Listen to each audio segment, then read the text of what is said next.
Health मंत्रा हो असोच एक कॅज्युअल माझी जेन्ना ट्रीप जाली बेळगांव तेन्ना अशेंच हांव डॉक्टर सोनाली सरनोबताक मेळ्ळो आनी तांकां म्हटलें जेन्ना उलयलो तांचो खूब इम्प्रेस जालो म्हाका दिसलें की ही जी इन्फॉर्मेशन आमी कॅज्युअली शेअर केल्ली ती गोंयच्या आमच्या ऑडियन्सा खातीर आमच्या व्ह्युअर्सा खातीर पावपाक जाय आसली म्हणून हांवें तो कॅज्युअल इंटरव्यू केलो बट तो इतको इम्प्रेसीव जालो आनी फुडें वचोन इतके आमकां डिमांड आयले की आमकां फुडें वचोन दोतोराक रिक्वेस्ट करची पडली की दोतोर तुमी मातशी गोंया येवन हांगासर स्टुडियोन आमच्या शूट करता सो त्या खातीर मागीर तांकां आमी मुद्दम गोंया आपयले आनी दोतोर जितके प्रोफेशनली डॉक्टर असली तरी तितकेच पॅशनेटली ती समाज सेवा सुद्दां करता हांगा बेळगांवीन तांचें खूब नांव आसा खूब वेगवेगळ्या संस्थांक ते अटॅच्ड आसा त्या खातीर ह्या फावटी जेन्ना हांवें रिक्वेस्ट केलो की दोतोर तुमी या गोंयांत तर म्हणलें आपण मातशें हांगासर आपले कमिटमेंट आसा सो आमी म्हटलें आमीच परत बेळगांव येता आनी तुमकां हांगासर मेळटा ह्या हेल्थ मंत्रा ह्या कार्यावळीन आमी वेगवेगळे विशय फाटले काही एपिसोडान आमी टच केले तातूंतल्यान खूब आमकां रिक्वेस्ट आयले खूब आमकां क्वेरीज आयल्यो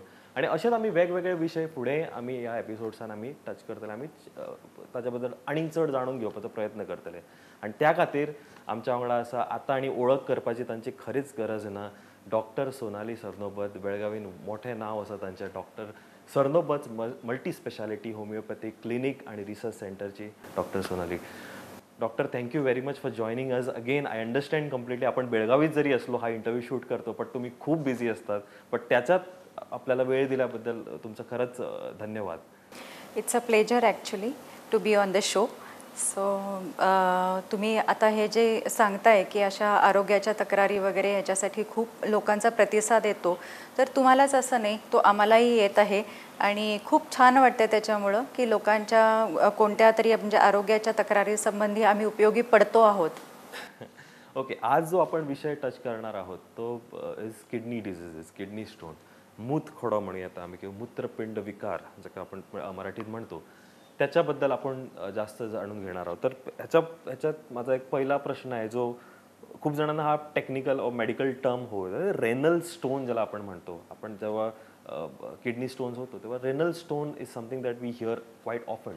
what is renal stone basically? Renal stone renal means kidney kidney stone किंवा मूत्रखडे किंवा ह्याच्यामध्ये युरेट्रिक स्टोन्स किंवा ब्लॅडर स्टोन्स हा सगळा एकच प्रकार असतो ज्याच्यामध्ये युरिन फ्लो जो आपण नॉर्मल असायला पाहिजे किडनीमधून जे काही मूत्रवाहन संस्था जी कार्यरत असते त्यामध्ये जर का युरिन स्टॅग्नेट झाली if the urine flow is stopped in kidney, if it slows down, then the stone formation takes place. There are many causes and many symptoms also for that.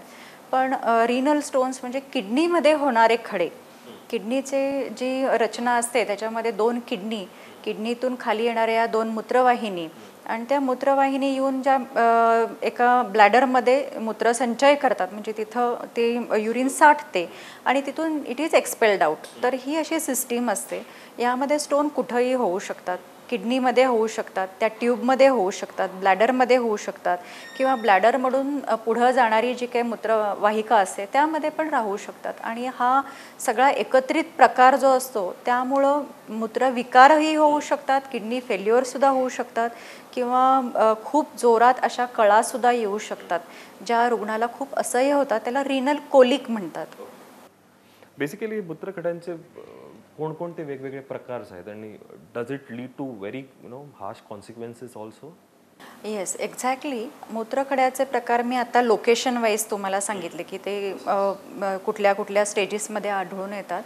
तर त्याच्या मूळ प्रकारानुसार जर का म्हटलं तर कॅल्शियम कार्बोनेट म्हणजे जे एक प्रकारचा पांढरा स्फटिक असतो तर कॅल्शियम कार्बोनेटचे स्टोन असतात. दुसरे असतात ते ऑक्झलेटचे आणि तिसरे असतात ते मिक्स्ड असतात. तर कॅल्शियम कार्बोनेट जे स्टोन असतात ते विशेषतः किडनीमध्येच आढळून येतात आणि ते किडनीचा आकार आतल्या बाजूनं धारण करतात. तर त्याला स्टॅगहॉर्न कॅल्क्युलस पण म्हणतात आणि खूप मोठ्या आकारात आढळून येतात म्हणजे अक्षरशः आपल्या मुठीच्या आकाराचे सुद्धा स्टोन्स एक रुग्णांमध्ये आढळतात. दुसरे आहे ते युरेट किंवा ऑक्झलेटचे स्टोन तर ते काही वेगळ्या स्फटिकांमुळे तयार होतात आणि ह्या सगळ्या प्रकारांचा म्हणजे किडनीमधील असू देत किंवा ह्या वेगळ्या स्फटिकांचे असू देत तर ह्याचे जे उपचार आहेत ते होमिओपॅथीमध्ये खूप उत्कृष्ट आहेत. ओके. आणि बेसिकली एकदा हा तुम्हाला मूत्रखड झाला तर त्याच्यानंतर अशी वेगळी काय काळजी आपण घ्यायला पाहिजे? so that at least it is in control, and obviously I'll talk to you about more curing it. Actually कसं असतं की किडनीचे स्टोन झाले किंवा युरिनचे स्टोन झाले तर दोन प्रकारे लक्षणं रुग्णांच्यात आढळून येतात. एक म्हणजे की युरिनचा फ्लो कमी होऊ शकतो आणि दुसरं म्हणजे तो स्टोन अडकल्यामुळं जो काही मूत्रवाहिकेत जर का तो अडकला तर त्यामुळं अत्यंत प्रचंड अशा पेन्स येतात. तर त्या पेन्स रुग्णाला सहन होत नाही. रुग्ण अक्षरशः म्हणजे गडाबडा लोळायला लागतो की त्याला ती कळ सहन होत नाही. मग ती ताबडतोब थांबवण्यासाठी असे उपचार असतात आणि ते पूर्णतः तो स्टोन काढून टाकण्यासाठी असेही उपचार असतात. तर आम्ही वर्गीकरण जे करतो की ते ॲक्यूट आणि क्रॉनिक. ॲक्यूट स्टोन म्हणजे जो अडकलेला स्टोन आहे तो पुढेही जात नाही आणि मागेही जात नाही आणि त्याच्यामुळे लघवी थांबलेली आहे, तर अशा वेळेला करायचे उपचार वेगळे असतात. आणि तो स्टोन विरघळण्यासाठी किंवा पास होऊन जाण्यासाठी ह्याचे उपचार हे वेगळे असतात. परत एक एक जो आपण टर्म ऐकतो दॅट इज UTI और urinary tract infection. Basically urinary tract infection म्हणजे काय, वन, अँड सेकंडली ह्याचं काय गोष्टी आहेत ज्या which lead to this particular UTI. UTI म्हणजे युरिनरी ट्रॅक्ट इन्फेक्शन हा आजकालच्या लाईफस्टाईलमुळं वाढलेला आजार आहे असं मला वाटतं. विशेषतः स्त्रिया ज्यांच्यामध्ये मूत्रमार्गाची लांबी खूप कमी असल्यामुळं त्या आणि शिवाय त्यांना दिवसभर जर का वॉशरूम्स यूज करायला मिळाले नाहीत जर का कामाच्या ठिकाणी वगैरे, तर ती लघवी साठत जाते आणि त्यामुळं कोलाय साधारणतः कोलाय नावाच्या या सूक्ष्मजीवामुळं हे इन्फेक्शन होतं. म्हणजे कॉमनेस्ट बॅक्टेरिया कोलाय असतो. तर ह्यानं हे इन्फेक्शन सारखं होऊ शकतं आणि जर का हे इन्फेक्शन कंट्रोलमध्ये आलं नाही किंवा ते पूर्णतः जर का ट्रीट झालं नाही तर ते इन्फेक्शन किडनीकडं जातं आणि किडनी फेल व्हायला सुरुवात होते. त्यामुळं ह्या आजाराकडं अजिबात दुर्लक्ष करून चालता येत नाही. स्त्रियांनी खूप काळजी घेतली पाहिजे आणि पुरुषांनी सुद्धा काळजी घेतली पाहिजे. कारण मूत्रपिंड ही जरी 2 असली तर ती फेल झाली तर त्याला रिप्लेसच करावं लागतं. काही उपचार हे असतातच, पण काही वेळेला असं होतं की रुग्णांच्या त्या दुर्लक्ष करण्याच्या क्रियेमुळं ते अगदी किडनी फेल झाल्यावरतीच आजार समजून येतो. परत आपण त्याच विषयावर येतो की एक छोटीशी गोष्ट आपण इग्नोर करतो आणि त्याच्यानंतर त्याचे मोठे कॉन्सिक्वेन्सेस होतात. आता UTI ह्याचे उपचार कसे करावेत आणि मोर इम्पॉर्टंटली हे करताना कोणती काळजी घ्यावी? UTI झालं की आपल्याला माहितीच आहे की पेशंट पहिल्यांदा आपल्याला लघवीची काहीतरी तक्रार होते, जळजळ होते किंवा दुखतंय, ताप येतोय, उलटी होते असं म्हटल्यावरती साधारण आपल्या घराजवळच्या डॉक्टरांच्याकडे जातो. त्याच्यानंतर इंजेक्शन गोळ्या घेतल्या जातात आणि कोणतं तरी अँटीबायोटिक घेतलं जातं. पण हे पुनरावृत्ती होत असेल तर त्या अँटीबायोटिकला रेझिस्टंट बॅक्टेरिया होतात. म्हणजे ते बॅक्टेरिया त्याला अजिबात दाद देत नाहीत. तर त्यावेळेला अशा वेळी की होमिओपॅथीच औषधं अशी आहेत की हे पूर्णतः बरं करू शकतात. म्हणजे तो जो प्रोसेस आहे, ती जी प्रोसेस आहे ती तिथल्या तिथं थांबवली जाते. शिवाय युरिनरी सिस्टीम पुन्हा पूर्ववत होते आणि हे सारखं व्हायचं जे इन्फेक्शन आहे ते बंद होतं. ओके. अजून एक गोष्ट, आता हे झालं in terms of kidney stone. Now we also hear of kidney failures. Now आता तुम्ही म्हणालात की 2 जरी किडन्या असल्या but then if it all it is affected then you need to replace them. What is this entire thing of kidney failure? Kidney failure ऐकायला शब्द जरी फार साधा सोपा वाटला तरी त्याच्यामागं शरीरातली सगळी उत्सर्जन म्हणजे to expel the toxicity from the body outside. म्हणजे शरीरातली जी घाण आहे ती सगळी बाहेर टाकण्याची ही मोठी प्रोसेस असते आणि प्रत्येकाच्या शरीरात हे जर का व्यवस्थित असेल तर that person is totally fit. मग काय होतं की डायबिटीस असण्यानं किंवा खूप क्रॉनिक हायपरटेन्शन असण्यानं किंवा दुसरा हा आपण आता डिस्कस केलेला मुद्दा की UTI असण्यानं म्हणजे युरिनरी ट्रॅक्ट इन्फेक्शन असण्यानं, काही वेळेला काही अंतर्गत इतरही डिसिजीस असतात जे ऑटो इम्यून म्हणतो, म्हणजे ज्याच्यामध्ये स्वतःच्या पेशी स्वतःलाच मारक ठरलेल्या असतात. तर ह्या सगळ्या आजारांच्यामुळं किडनीवरती एक प्रकारचा ताण यायला लागतो. ती फिल्ट्रेशन जी प्रोसेस आहे ती कमी होते. कित्येक वेळेला असं आढळून आलेलं आहे की higher antibiotics, higher pain killers आणि प्रिस्क्राईब होतात पेशंट डॉक्टर देतात ते देतातच, पेशंट ते पुन्हा पुन्हा घेऊन येतात डॉक्टरच्या सल्ल्याशिवाय आणि ते घेत राहतात.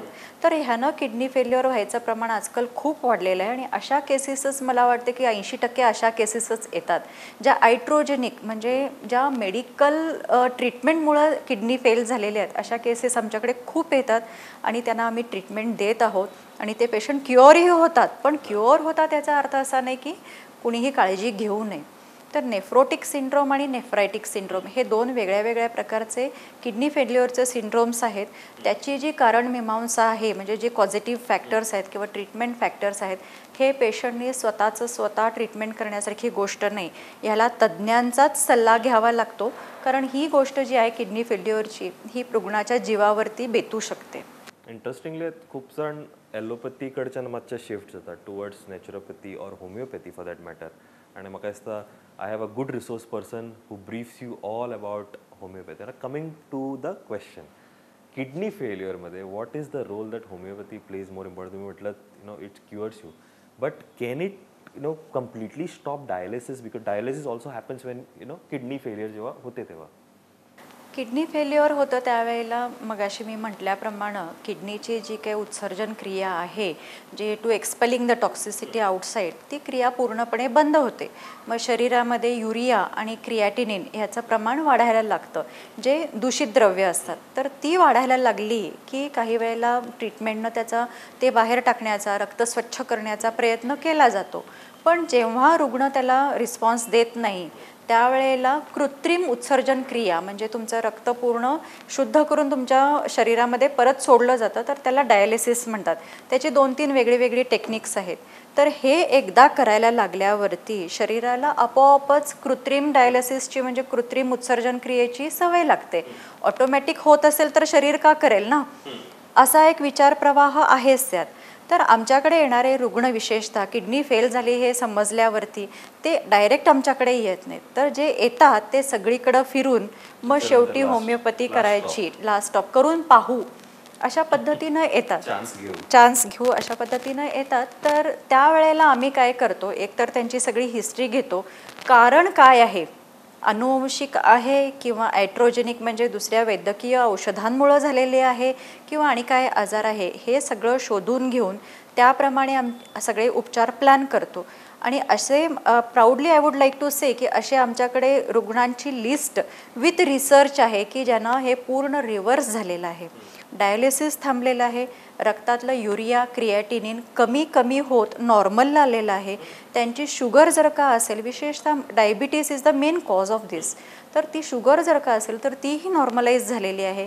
अंगावरचं सगळं स्वेलिंग जाऊन त्याच्यानंतर रक्ताचं जे काही प्रमाण हिमोग्लोबिन कमी झालेलं असतं ते सगळं नॉर्मलाइज होऊन रुग्ण पूर्ववत अगदी पहिल्यासारखा झालेला आहे. आणि अशा लाईव्ह केसेस आहेत आमच्याकडे. त्याच्यामुळं ते एक प्रोसेस आहे आणि त्याला पेशन्सनं औषधं घ्यावी लागतात. अधेमध्ये धरसोड करून चालत नाही, विश्वास ठेवून अगदी रेग्युलरली औषधं घ्यावी लागतात. पण असे रुग्ण हे असतात आणि ते बरेही होतात. सो डायलिसिस कम्प्लिटली बंद होऊ शकतो with homeopathy. Okay, cystitis is another term जे आपण बरेचदा ऐकायला आपल्याला मिळतं इन किडनी डिझिसेस.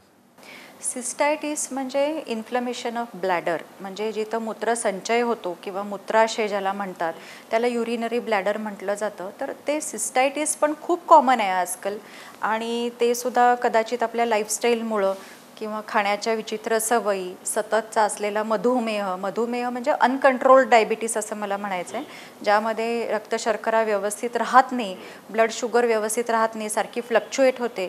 तर अशा व्यक्तींना हे इन्फेक्शन फार लवकर होतं.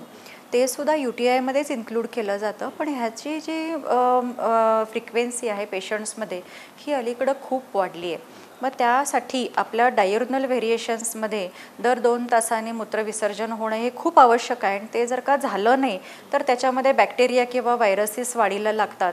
विशेषतः कोलाई इन्फेक्शन सारखं होतं. आणि ह्यासाठी सुद्धा होमिओपॅथी म्हणजे आमची जी उपचार पद्धत आहे, जे पॅथॉलॉजिकल प्रिस्क्रिप्शन आम्ही म्हणतो, जे सरनोबत रिसर्च सेंटरमध्ये केलं जातं, तर that is absolute in this. म्हणजे ती अशी काही उपचार पद्धती आहे की पेशंटला लगेचच बरं वाटायला लागतं, रिपोर्ट्स सगळे नॉर्मल येतात. युजली याचा टाइम फ्रेम काय असतो? For example if you are a patient of kidney failure and you are undergoing dialysis किंवा स्ट्रिक्चरचं आहे, what is the time frame? Because आपल्याला खूपदा आपण म्हणतो की बघणारे पण म्हणणार की for with allopathy you get an instant relief. I understand. एवढ्या एपिसोडमध्ये मी आता तुमच्याबद्दल बरोबर बोलून आय नो की it is just a small time relief that you get. It is not a cure. It is not a full time cure.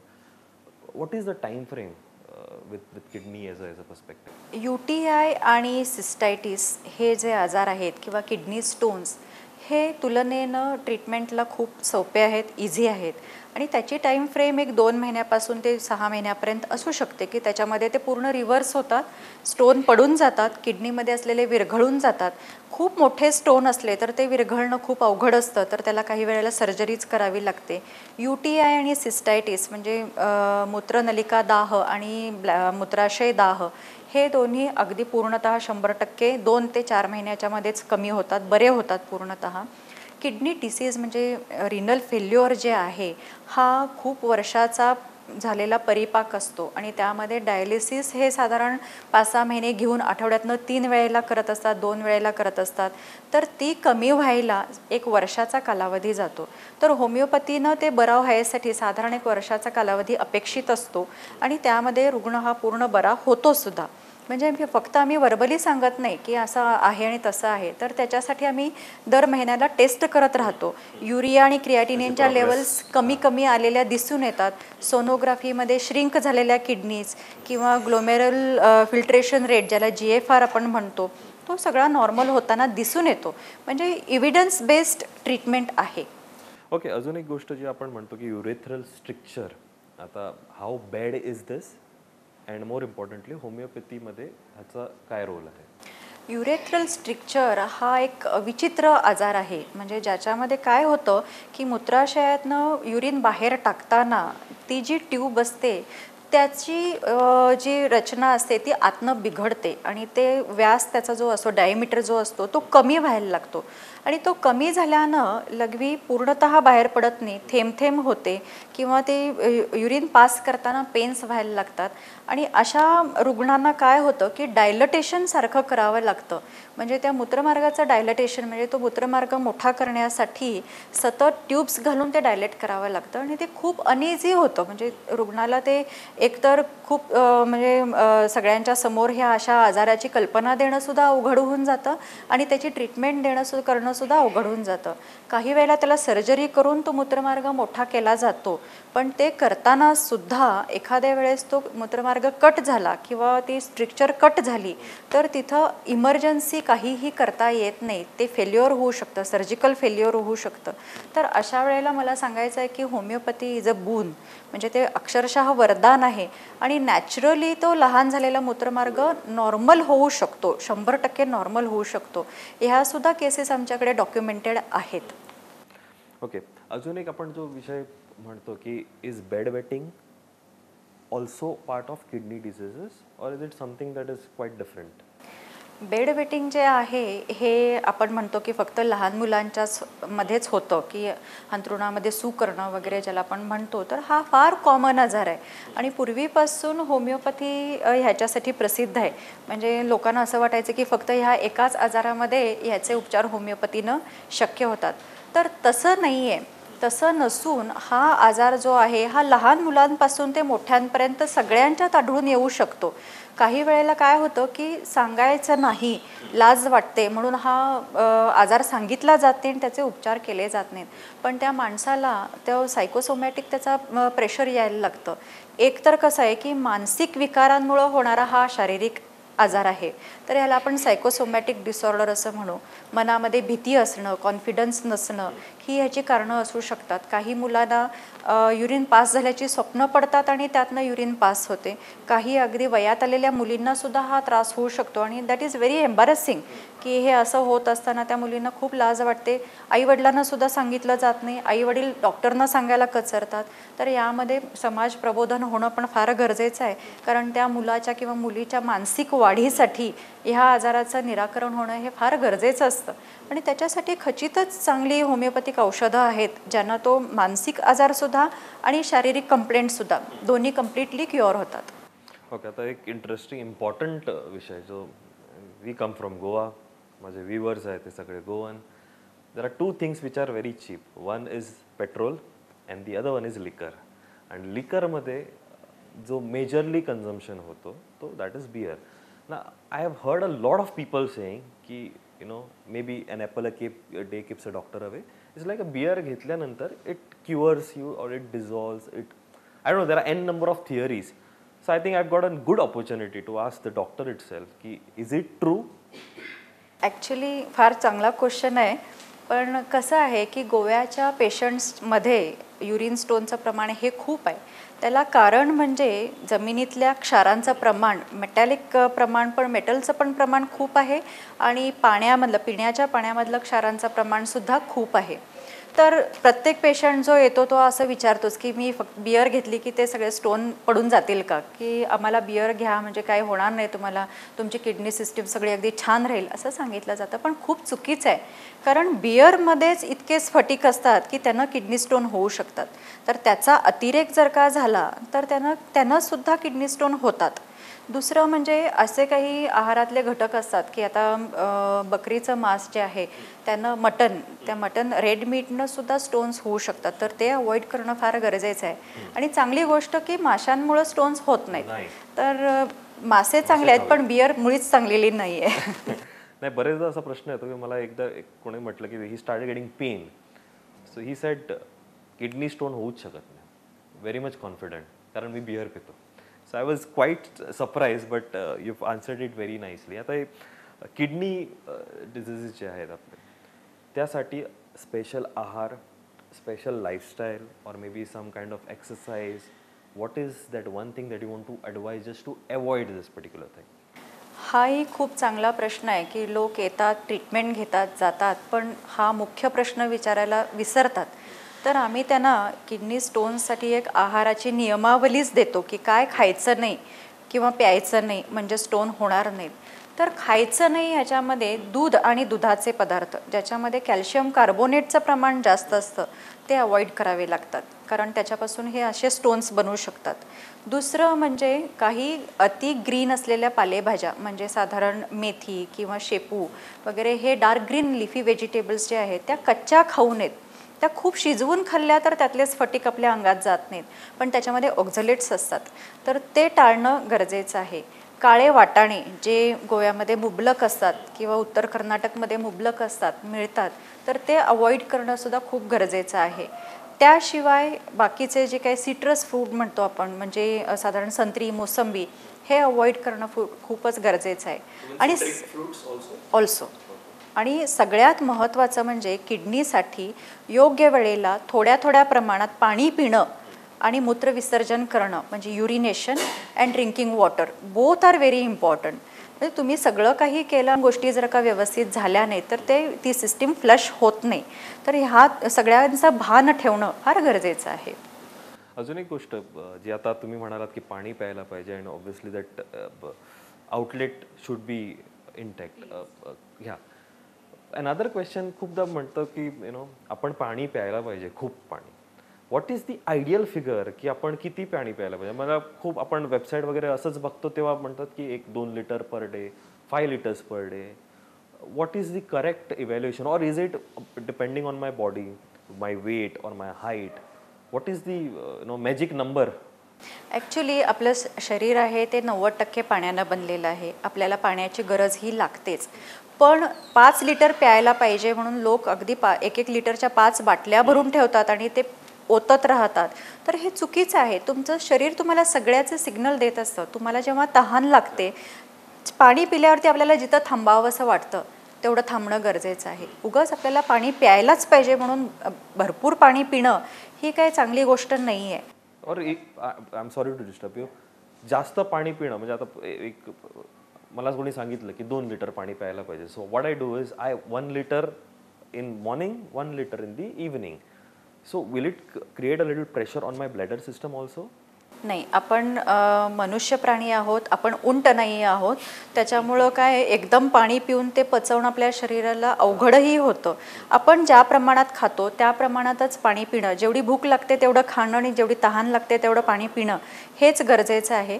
Minimum 3 litre ते 4 litre इतकं पाणी आपल्या शरीराला आवश्यक असतं. तर एक 7-8 ग्लास दिवसभरामध्ये पित राहायला पाहिजे. एकदम एका वेळेला पाणी पिऊनसुद्धा उपयोग नाही. Okay, so there is no magic number as such. It depends upon the place where you stay and the kind of body you have also in terms of height or weight. Madam आपण last एपिसोडमध्ये सांगितलं की तुमची books आहेत. Health Mantra is one. तुम्ही new book पण लिहिला आहे ऑन डाएट अँड मी. याचा रिस्पॉन्स खूप आला आहे आम्हाला आणि ऑब्व्हियसली तुमच्याकडे पण रेसिप्रोकेट होतो. डाएट अँड मी हा स्पेशली एक्सक्लुझिव्ह डाएट जो आहे, how is it divided basically in terms of all the diseases or normal diet? Actually diet and मी इज वेट लॉस ओरिएंटेड, म्हणजे ज्याच्यामध्ये वजन कमी करण्यासाठी जे नवीन नवीन फंडे येतात की दर 2 तासांनी किंवा दिवसातनं 2 वेळेला keto diet, protein diet, low calorie diet. तर ह्या विषयावरती जे काही कुतूहल असतं तर लोकांना त्या कुतूहलाचं उत्तर देण्यासाठी म्हणून हे पुस्तक आहे. पण इस्पेशली फॉर वेट लॉस. तर प्रत्येक आजारामध्ये कसा आहार असावा हे जर का आम्ही दिलं तर त्याचा अतिरेक लोक करतात. त्यामुळं मी असं पसंत करते की ज्या प्रकारचे पेशंट येतात त्यांना स्पेसिफिकली पर्सनलाइज्ड डाएट द्यावं. त्यांना त्याच्यासाठी एक जनरलाइज्ड अशी आयडिया देऊ नये ॲक्च्युली. कारण कसं असतं की एकदा पुस्तकात वाचलं म्हणजे मी तसंच करून पाहणार, हे एक्सपेरिमेंट लोकांनी करू नये. पण वेट लॉससाठी जे काही सायंटिफिक आहे, वैज्ञानिकदृष्ट्या खरोखरच काय योग्य आहे हे देण्याचा प्रयत्न मी डाएट अँड मी ह्या पुस्तकामध्ये द्यायचा प्रयत्न केलेला आहे. तशा चांगले दोतोर फक्त प्रोफेशनली दोतोर असली बट त्यांचे समाजकारणाने बरेच काम असं वेगवेगळी पुस्तकां बरयता, वेगवेगळ्या न्यूजपेपरांत ते कॉलम बरय आनी तेंच्यांनी हो आवर्जून आपलो वेळ काडला आमच्या खातीर आनी मेन म्हणजे व्ह्युअर्स जे पळयतात त्यांच्या भलायकी बरी जावपा खातीर ही कार्यावळ आम्ही घडोवन हाडली. Doctor, thank you very much for joining. आपण पुढच्या एपिसोडमध्ये परत जरा आम्हाला थोडा वेळ द्या. आपण दुसऱ्या एका विषयावर आपण बोलू, कारण खूप कॉल्स येतात आम्हाला आणि खूप मेसेजेस पण येतात की हा पण तुम्ही हा विषय घ्या. त्यासाठी एकतर तुम्ही हा वेळ दिल्याबद्दल thank you very much. It was pleasure having you. आणि पुढच्या पण एपिसोडमध्ये आम्हाला वेळ द्या so that we can continue this journey of health. धन्यवाद. Pleasure is all mine. Thank you.